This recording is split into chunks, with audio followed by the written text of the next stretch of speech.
Hello बच्चों, good morning. My name is Sonu Kumar Maurya.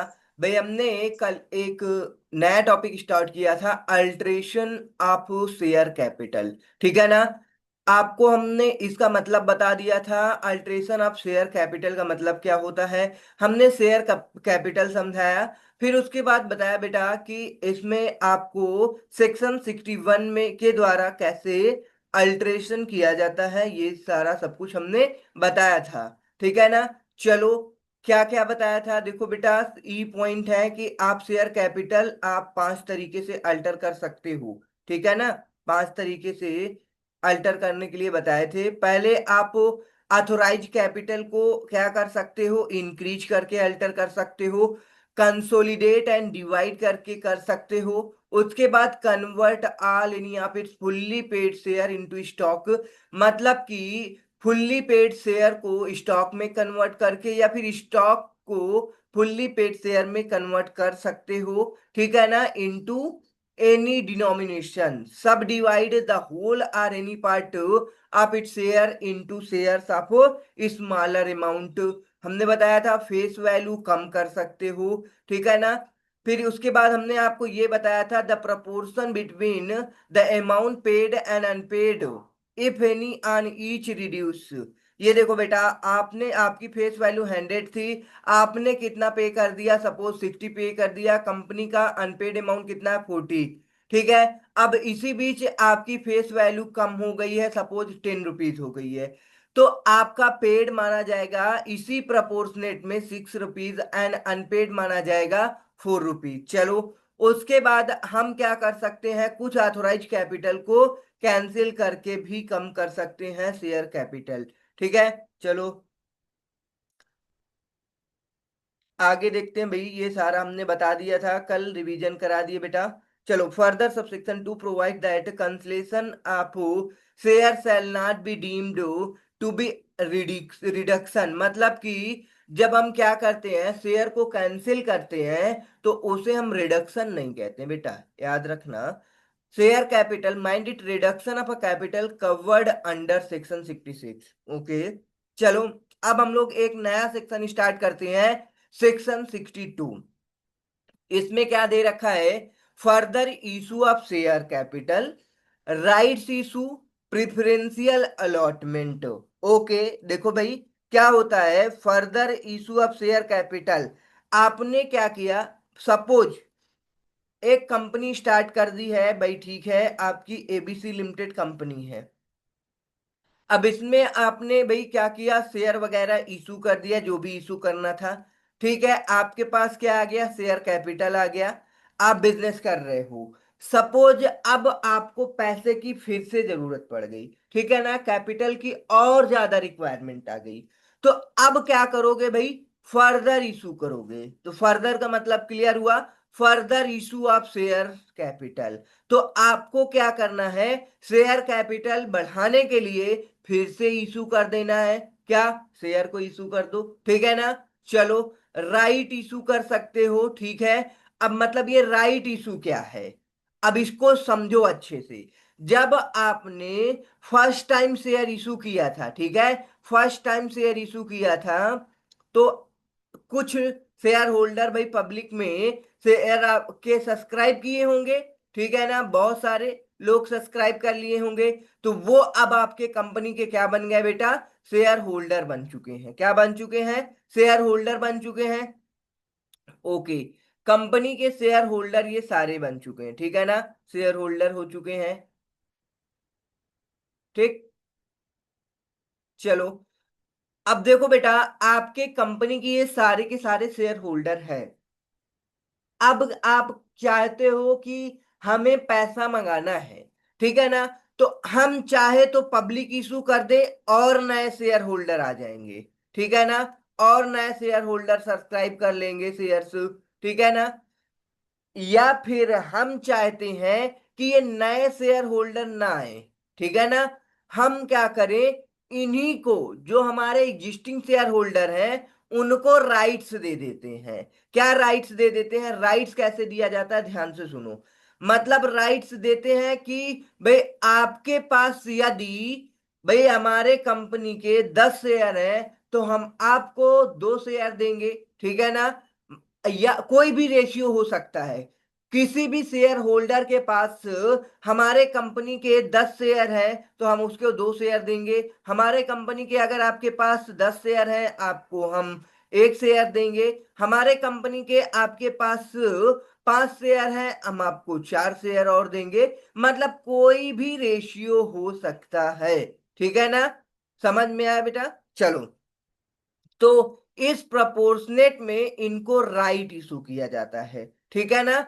अब भाई जितने ये लोग ऑलरेडी शेयर होल्ड किए होंगे उसी प्रपोर्शनेट में इनको राइट्स मिल जाएगा, ठीक है बेटा। आई होप समझ में आया होगा। सपोज इसके पास मान लो 1 लाख शेयर हैं। कितने हैं? 1 लाख शेयर हैं। तो बताओ बेटा, ये क्या है, कौन सा आप रेशियो लेना चाहते हो? चलो, 2:10 लेना चाहते हो। मतलब कि यदि आपके पास 10 शेयर हैं कंपनी के ऑलरेडी, तो आपको 2 शेयर मिलेंगे, ठीक है ना। तो आपके पास 1 लाख शेयर है तो कितने मिलेंगे? बताओ बेटा। 20,000, ठीक है ना। 20,000 राइट्स मिलेंगे। क्या मिलेंगे? ये राइट मिलेंगे। अब भाई इस शेयर होल्डर के पास ऑप्शन है, भाई इसके पास पैसा होगा तो भाई ये 20,000 शेयर और कंपनी के खरीद लेगा, ठीक है ना। तो इसे बोलते हैं रेनाउंस करना। क्या करना? रेनाउंस करना। ये क्या किया? अपने राइट्स को रेनाउंस कर लिया। अगर ये भाई नहीं लेना चाहता तो अपने राइट्स को भाई पब्लिक के बीच बेच सकता है। कोई इसका फ्रेंड है, वो जान रहा है कि भाई इस कंपनी में ये एबीसी लिमिटेड लिमिटेड कंपनी में ये क्या है, शेयर होल्डर है, और इसके पास 1 लाख शेयर है। कंपनी अब पब्लिक को शेयर नहीं देना चाहती, एग्जिस्टिंग शेयर होल्डर को ही देना चाहती है। लेकिन कंपनी बहुत अच्छी है भाई, अगर मुझे शेयर मिल जाए तो मैं भी ले लूं, ठीक है ना। ये इसका फ्रेंड इसमें ले रखा है। तो भाई ये जो है इसका कोई एक फ्रेंड है, ऐसा सोच रहा है, ठीक है ना। अब इसको राइट मिला भाई, कितना राइट मिला? 20,000 शेयर खरीदने का राइट मिल गया। तो अब इसके पास अगर क्या होगा बेटा, पैसा होगा तो ये ले लेगा। अगर पैसा नहीं है तो ये अपने फ्रेंड को राइट सेल भी कर सकता है। बोलो बेटा, समझ में आया कि नहीं आया? अब ये पर्सन, ये इसका फ्रेंड जो है, इसको क्या कर सकता है भाई, इस कंपनी में शेयर ले सकता है, ठीक है ना। तो ये आपका राइट इशू आया बेटा। चलो, प्रिफरेंशियल अलॉटमेंट क्या होता है? प्रिफरेंशियल अलॉटमेंट का मतलब है प्रिफरेंस शेयर होल्डर्स को प्रिफरेंस दिया जाता है, ठीक है ना। सबसे पहले प्रिफरेंशियल अलॉटमेंट।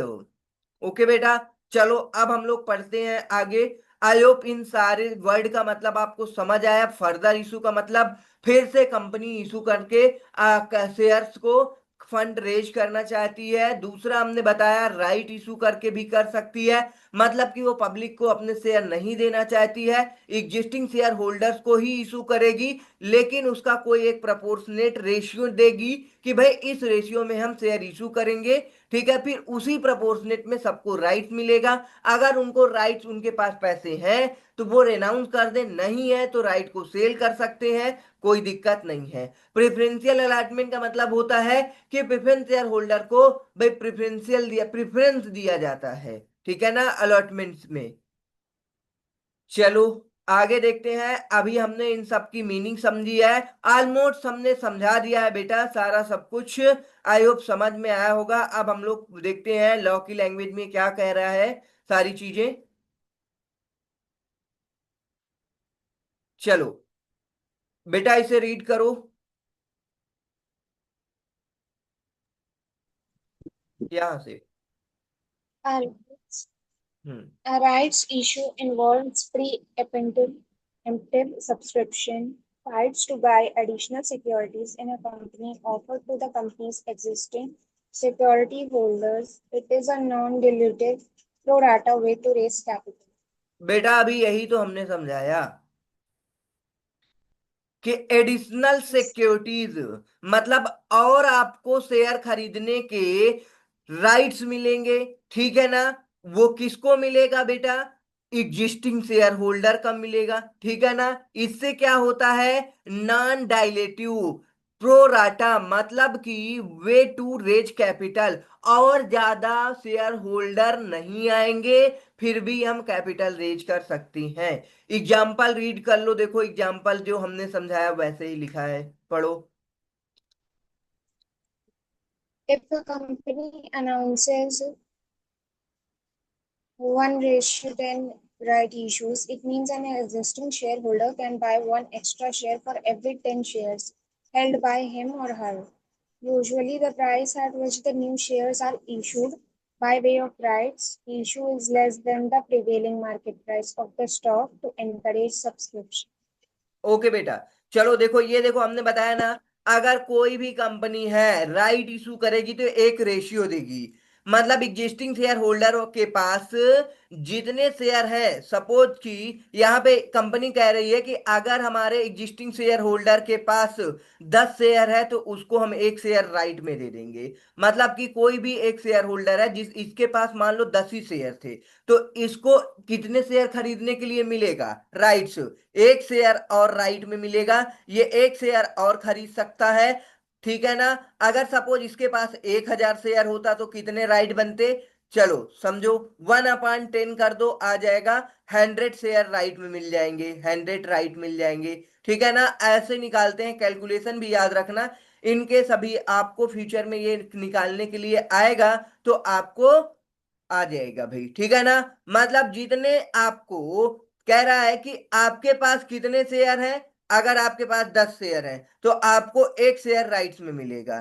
ठीक है ना। ये वही लिखा है, कह रहा है if a company announce 1:10 rights issue, it means an existing share holders can buy one extra share. देखो वन एक्स्ट्रा शेयर मिला कि नहीं मिला यहाँ पे, फॉर यूरी 10 शेयर्स, किसके बदले में, 10 शेयर के बदले में, held by him her usually the price at which the new shares are issued by way of right issue is less than the prevailing market price of the stock of encourage subscription।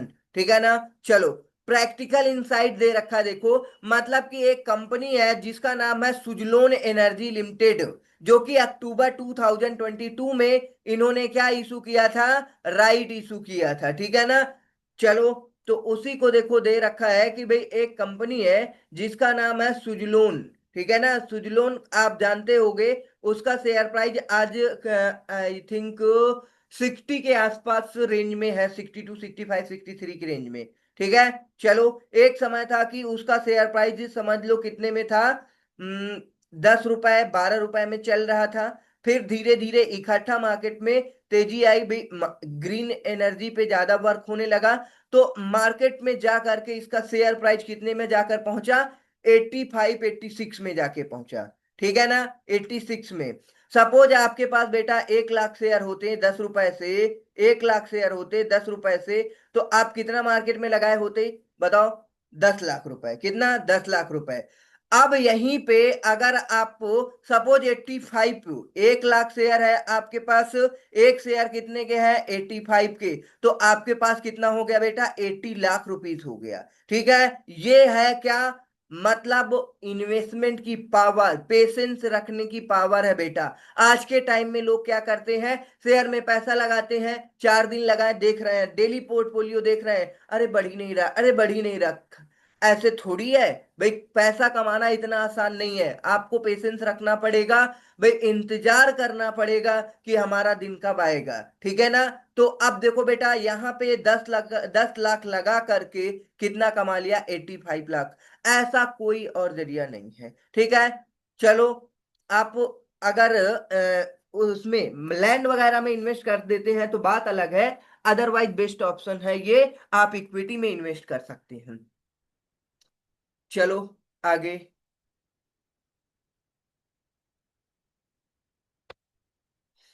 हाँ, तो हम लोग एक real example की बात कर रहे थे, सुजलोन एनर्जी। ठीक है ना। इन्होंने क्या किया था, राइट इशू किया था, वो भी कब इशू किया था भाई, 2022 में। कब किया था, 2022 में, अक्टूबर में। चलो, ये देखो दे रखा है, इस केस को आप पढ़ सकते हो घर पे, only for information and knowledge के लिए। ठीक है, कोई ये इंपॉर्टेंट नहीं है, बट आप अगर इसे घर पे रीड करते हैं तो आपको पता चलेगा कि भाई हम जो पढ़ रहे हैं वो रियल लाइफ में यूज हो रहा है। ठीक है ना। चलो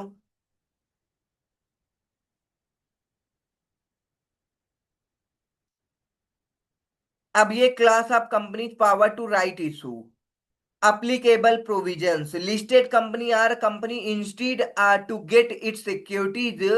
Section 23 subsection 1 clause C, provisions of securities and exchange, SEBI के रूल्स एंड रेगुलेशन को फॉलो करना पड़ेगा। Public company not covered above, तो अगर पब्लिक कंपनी है ऊपर दो ये इसमें बताया गया कवर्ड नहीं है, तो आपको क्या करना पड़ेगा, provisions of this act and rules, मतलब कंपनी एक्ट 2013 के सारे एक्ट को फॉलो करना पड़ेगा, एंड रूल्स को, कंपनी एक्ट 2013 एंड रूल्स, ठीक है ना, कंपनी रूल्स है, ठीक है, 2014। चलो, private company not covered above, तो इसमें भी यही सारे अप्लीकेबल होंगे। ओके बेटा, चलो आई होप समझ में आया होगा। आगे देखते हैं आगे क्या दे रखा है इसमें। आगे आपको इसका चार्ट दे रखा है, कह रहा है इशू ऑफ फर्दर इशू, मतलब इशू फर्दर शेयर। कोई कंपनी क्या करती है, फर्दर इशू कब करती है, तो उसके भाई अलग अलग तरीके हैं। आप राइट इशू कर सकते हो जो कि अभी हमने बताया, ठीक है ना, एम्प्लॉय स्टॉक ऑप्शन दे सकते हो, एनी पर्सन फॉर कैश और नॉन कैश कंसिडरेशन, ठीक है, under section 62 subsection 1 clause c. Okay, चलो फर्दर इशू के तीन तरीके हैं, याद रखना। 62 में किसमें बताया गया था, 62 में subsection 1 clause a, 62 subsection 1 clause b, 62 subsection 1 clause सी, ठीक है। चलो आगे देखते हैं इसको।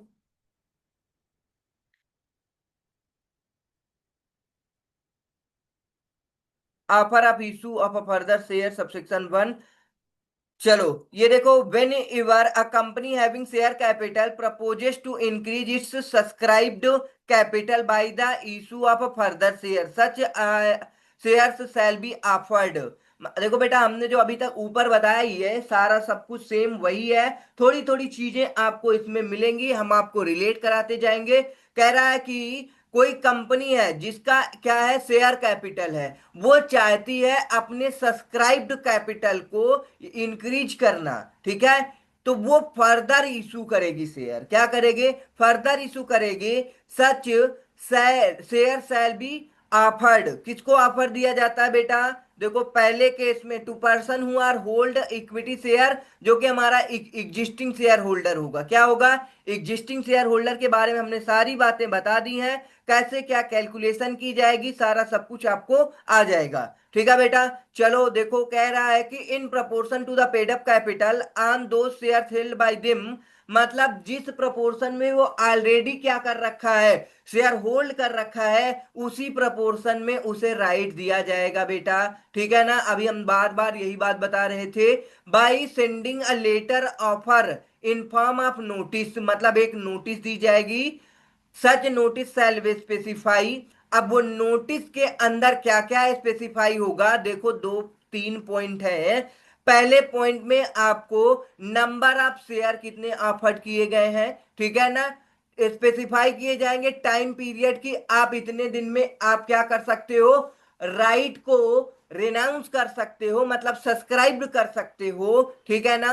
Specify the time period within which the offer must accepted, क्या कर सकते हो, ऑफर को एक्सेप्ट कर सकते हो ये पीरियड में। The time period should not be less than 15 days, ठीक है, मतलब 15 दिन से कम टाइम नहीं दिया जाएगा भाई, ज्यादा दिया जाएगा। सच लेसन नंबर ऑफ डेज में be prescribe not exceeding 30 days, वो कितने दिन का टाइम दिया जाएगा बेटा, ऑफर का पीरियड है कितने दिन का रहेगा, 30 डेज का रहेगा।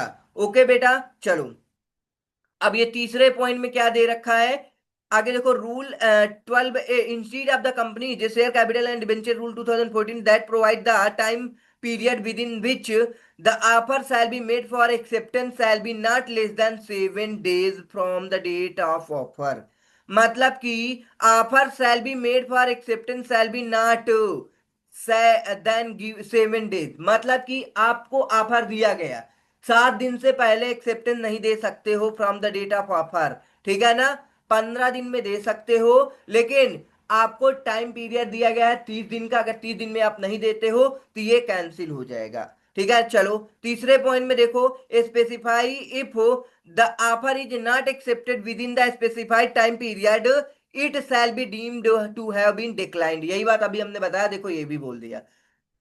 30 दिन का टाइम पीरियड दिया गया है बेटा, अगर उतने दिन में आप क्या नहीं करते हो, ऑफर को एक्सेप्ट नहीं करते हो, तो हम इसे क्या कर समझ लेंगे कि आप रिजेक्ट कर दिए हो, और हम इसे डिक्लाइंड मान लेंगे। डीम्ड मतलब मान लेना बेटा। ठीक है, चलो आगे 4 पॉइंट दे रखा है, confirm the right to renounce. देखो रेनाउंस वर्ड आ गया ना, confirm the right to renounce all, आप सारे शेयर को रेनाउंस कर रहे हो, या फिर आर any of share to existing holder in favour of some other person, या फिर किसी और पर्सन के फेवर में भाई क्या कर रहे हो, अपने शेयर को बेच रहे हो। ऐसा राइट को बेचना भी होता है ना, अभी हमने बताया, अनलेस आर्टिकल अदरवाइज प्रोवाइड, आप राइट को तभी बेच सकते हो जब आपके आर्टिकल ऑफ एसोसिएशन में ऑथोराइज्ड रहेगा तब। ठीक है ना, चलो ये नोट दे रखा है, क्या दे रखा है ध्यान से सुन लो, नोट भी इंपॉर्टेंट पॉइंट बताता है। मतलब कि ये ज्यादा आपको अगर नॉलेज रखना है, जैसे हमने अगर इसको हम लोग ना पढ़ते बेटा तो कोई दिक्कत नहीं था, ठीक है ना, लेकिन अब आपको जैसे ऑफर दिया गया है, ठीक है ना, आप आराम से सोचो विचारो, देखो आपके पास कैपिटल है या नहीं है। मतलब 7 दिन से पहले आप क्या नहीं दे सकते हो, ऑफर को एक्सेप्टेंस नहीं दे सकते हो।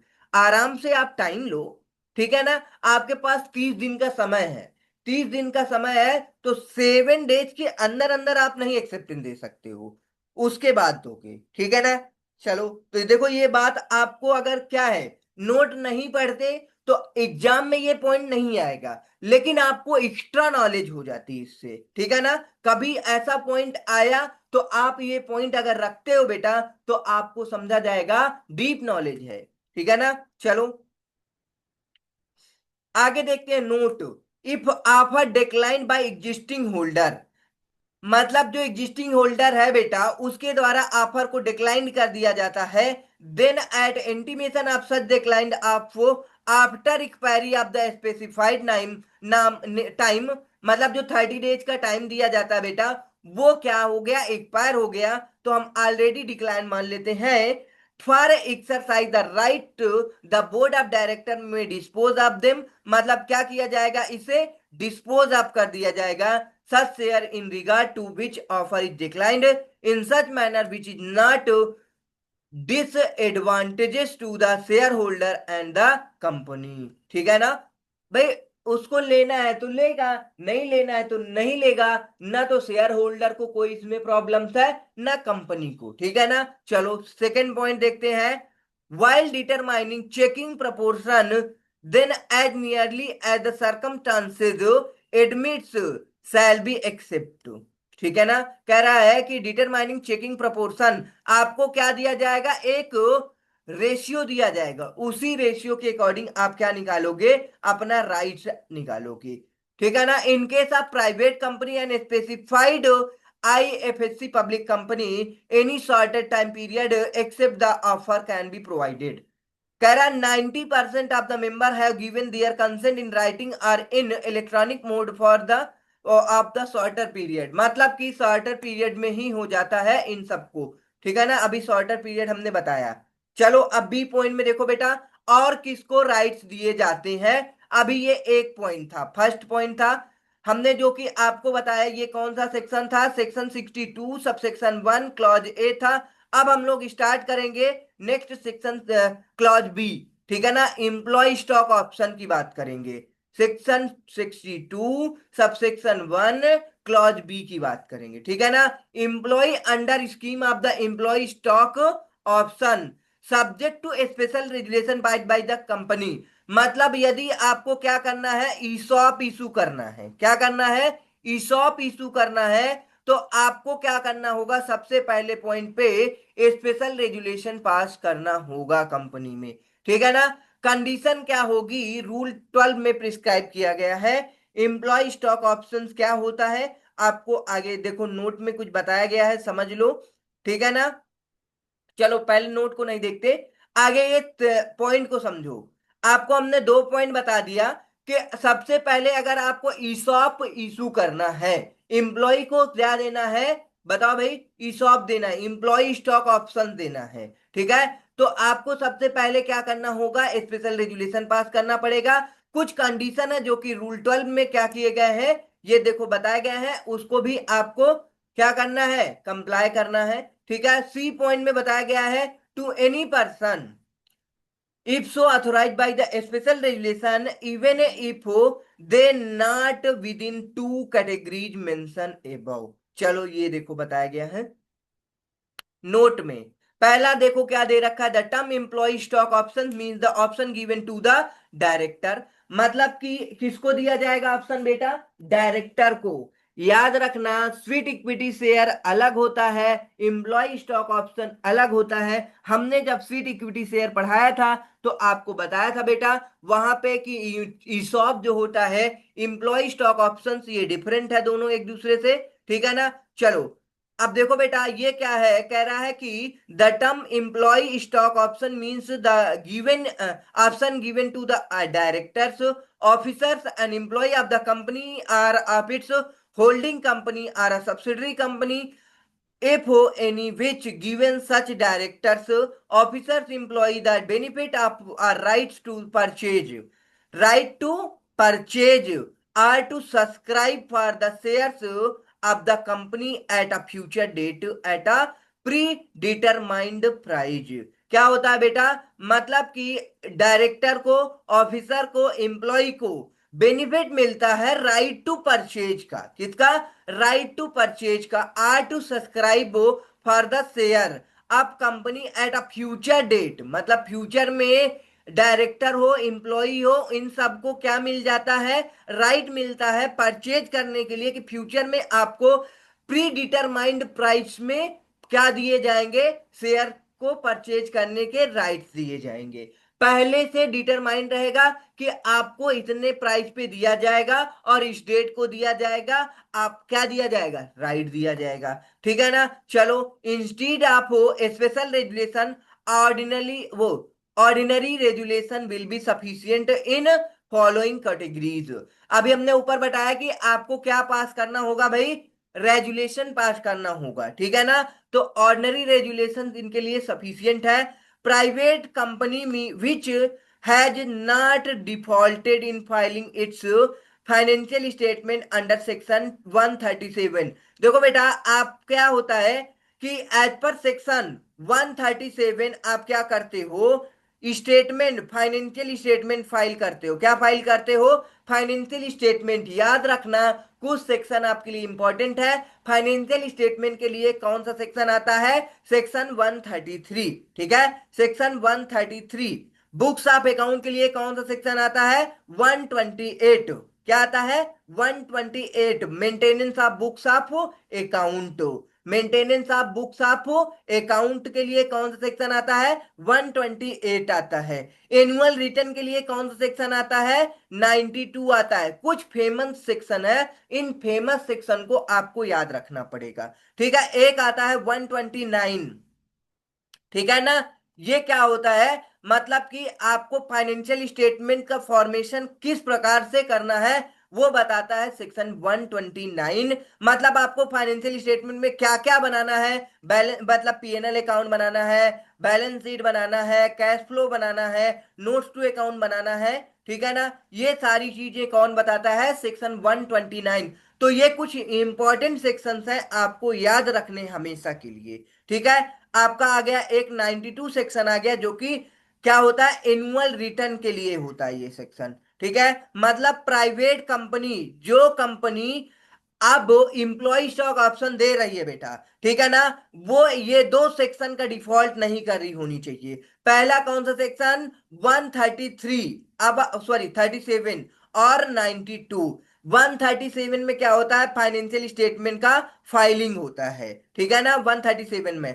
और 92 में एनुअल रिटर्न का फाइलिंग होता है, ठीक है ना। तो याद रखना बेटा कि जो company stock employ stock options देना चाहती है वो इस प्रकार के दो सेक्शंस में किसी भी प्रकार का डिफॉल्ट नहीं की होनी चाहिए। चलो तीसरा पॉइंट देखो, इन केस ऑफ लिस्टेड कंपनी, अगर आपकी लिस्टेड कंपनी है तो सेबी के रूल्स को फॉलो भी करेगी, ठीक है। चलो हमने सी पॉइंट बताया था, to any person if so authorize by the special regulation even if they are not within the above categories mention. मतलब ऊपर बताया गया डायरेक्टर ऑफिसर एम्प्लॉय, ठीक है, यदि स्पेशल रेगुलेशन बता में किसी और पर्सन को अथोराइज किया गया है तो उसको भी दिया जाएगा क्या बेटा, एम्प्लॉय स्टॉक ऑप्शंस। ठीक है, चलो अब समझ में आया होगा। ठीक है, चलो आगे बढ़ते हैं।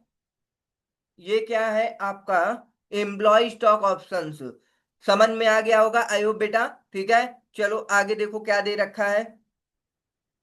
नोट दे रखा है, कह रहा है नोट में, कह रहा where further share are offered through the manner specified in point third. ठीक है, जो अभी थर्ड पॉइंट में स्पेसिफाई किया गया, above then such offer can be cash for a consideration other than cash. बिल्कुल सिंपल सी बात है यार, ये कैश भी होता है, अदर देन कैश भी हो सकता है। Further in case of non cash consideration price to determine by the valuation report of the registered valuer. ये सारी बातें आपको बताने की जरूरत नहीं होती, क्योंकि जब आप शेयर इशू करते हैं तो वो आपके शेयर कैश में भी होते हैं और आपके अदर देन कैश में भी होते हैं। और अदर देन कैश होगा तो भाई सिंपल वहां पे क्या आएगा, एक रजिस्टर्ड वैल्यूअर आएगा, जो कि उस, भाई आपने कैश नहीं दिया है तो कोई असेट दिया होगा, तो उस असेट की वैल्यूएशन कोई एक रजिस्टर्ड वैल्यूअर क्या करेगा, वैल्यूएशन करके बताएगा।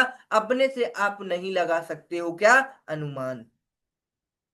ठीक है, चलो ये देखो हमने 3 पॉइंट आपको बता दिए, जो आपको ये दे रखा है 3 पॉइंट ऊपर, ये clause A, clause B, clause सी। ठीक है ना, right issue under section 1 clause A, sorry, under section 62 subsection 1 clause A, employ stock option 62 subsection 1 clause B.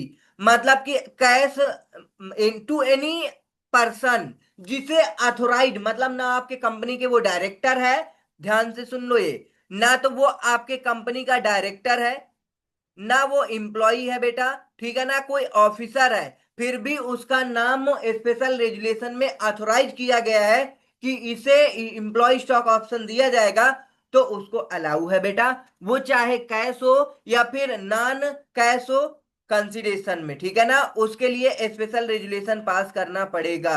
इसमें आपको बताया गया है कि आपका ऑर्डिनरी रेजुलेशन चल जाएगा यदि आपका, अब इसके पास ये क्या है, special resolution plus offer through notice. ठीक है, इसमें भी आपको स्पेशल रेजुलेशन और नोटिस देना पड़ेगा राइट इशू के केस में। ये कुछ इंपॉर्टेंट पॉइंट है, आपको याद रखना पड़ेगा। ठीक है, ये right, special resolution, special resolution, special resolution.